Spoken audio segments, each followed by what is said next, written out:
Hey guys, so today I am going to be doing a how I edit my Instagram pictures. So I am sat in a completely different place again because it is so bright in my room and I'm getting shadows cast like all across me, and so I couldn't film where I usually film, and so I'm having to film here. So hopefully in a minute you will see the picture, the video of my phone pop up on the screen if I can get it to work. If not, I'm going to have to refilm this video. But anyways, if you don't follow me on my Instagram and my Twitter, I will have them on the screen now, and they will also be down in the description box, and also all the links to all of my other social medias that I have. So yeah, let's get right into it.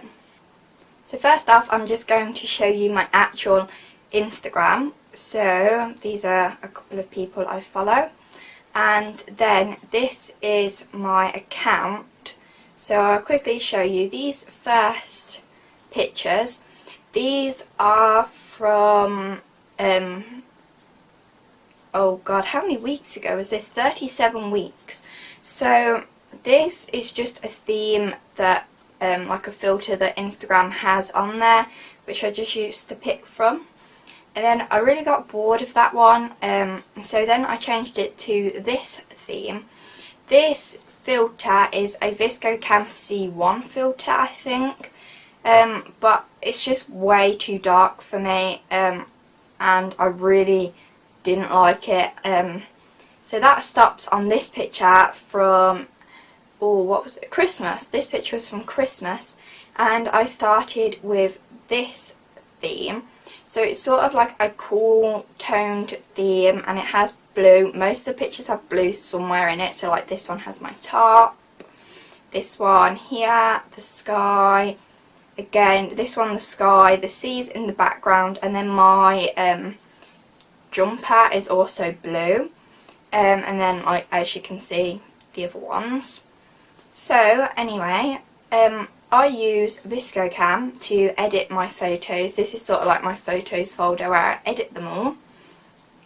So as it loads up, you can get this on most mobiles. So this is my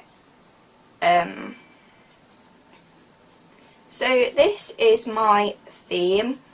As you can see, a lot of these haven't actually been posted to my Instagram yet, because like I have a backlog of them, so that one day if I want to post a picture, I can just go on this and pick one, because it's just a lot easier than having to go out and take a picture or take a selfie or anything. So if you click the little plus sign in the top middle, that will take you to all your pictures. So I'm quickly going to pick a picture and then come back to you. So this is the picture that I picked up here. It's just like a picture of my legs with my, my mini Instax camera. So the first thing I do is always crop it to a square, because I prefer the Instagram pictures to be square. I know that now you can have them different shapes, but I just like them to be square. So the second button along on the bottom, I click that, and that brings up all of the filters.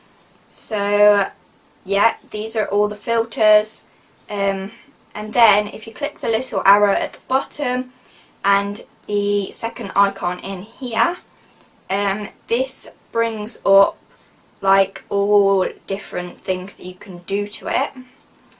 So the first thing I'm going to be doing is cropping it. I like to crop it so that it's sort of even. It doesn't have to be perfect.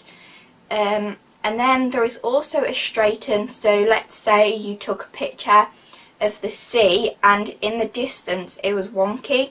You can just use this to sort of unwonky it. So like, see what I mean? Anyways, yeah. So then I'm going to go onto the paint. I used to use C1 as I said, but it was just way too dark. So now I use HB1. This is sort of more cool toned, so it's still not how I like it because my jeans are way too dark. So the first thing I would do is take the exposure up. It really depends on how dark the picture actually is, whether I took it when it's just like the sun's going down or whatnot. So it's usually between +1 and +3. I never go higher because if you go to +6 you can just see it just really distorts the picture. I think I am just going to go with +1 because I know in a couple of my pictures my jeans are quite dark, and so this will sort of go with all of them. And then the other one I do is I take the shadows up sometimes. This is going to make it lighter as well. I think I am going to go with +2 for that. So I'll quickly go through everything. So the second one is contrast. So when you're doing the contrast, that's sort of making it darker, making it a little bit more blurry, I would say. And then you have sharpen, which you can do. Sometimes I do use this because it makes your pictures maybe a little bit better. I'm going to go +3 with that one. And then this one is saturation. So if you put the saturation back up when you've got a cool toned one, it takes it back to normal. Then you have highlights. This is going to make it a little bit duller. And then again you have the shadows, which is what I've already done. Then you have temperature, so obviously taking it down will make it more bluey, and taking it up will make it more yellowy. And then there is a tint option. Don't know what that does, never used it. What else there? Skin tone. So this, obviously, if your skin, you want your skin more tanned, you can take that up or you can take it down. Then there's this where you can put sort of like a dark border around. I've never used that. Then we have grain, so obviously take it up and it makes it all grainy. What else? You have fade, so makes it a little bit weird. I don't know how to describe it. Now you can pick a shadow tint. So for shadows, being that I've like almost erased all of them, you can sort of see it changing colours. There you go.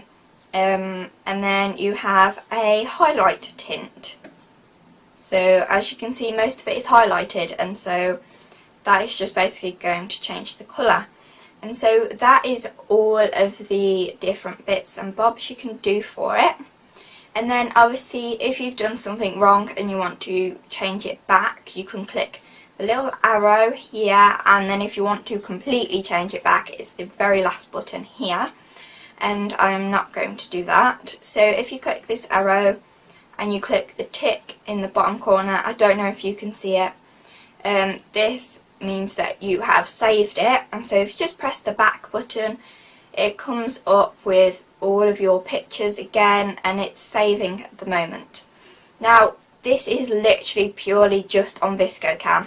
So what you need to do is click on it, click the button in the corner, and you will want to click Save to Gallery.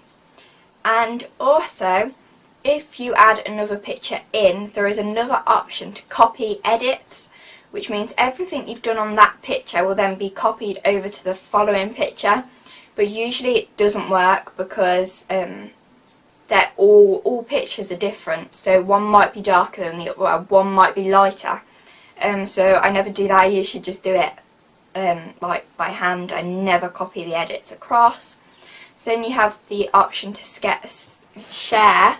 You have the option to save it to the gallery. You have the option to sync and copy edits and then delete. When you delete, it doesn't mean it's going to delete off your whole phone, it just means that it will delete it off ViscoCam.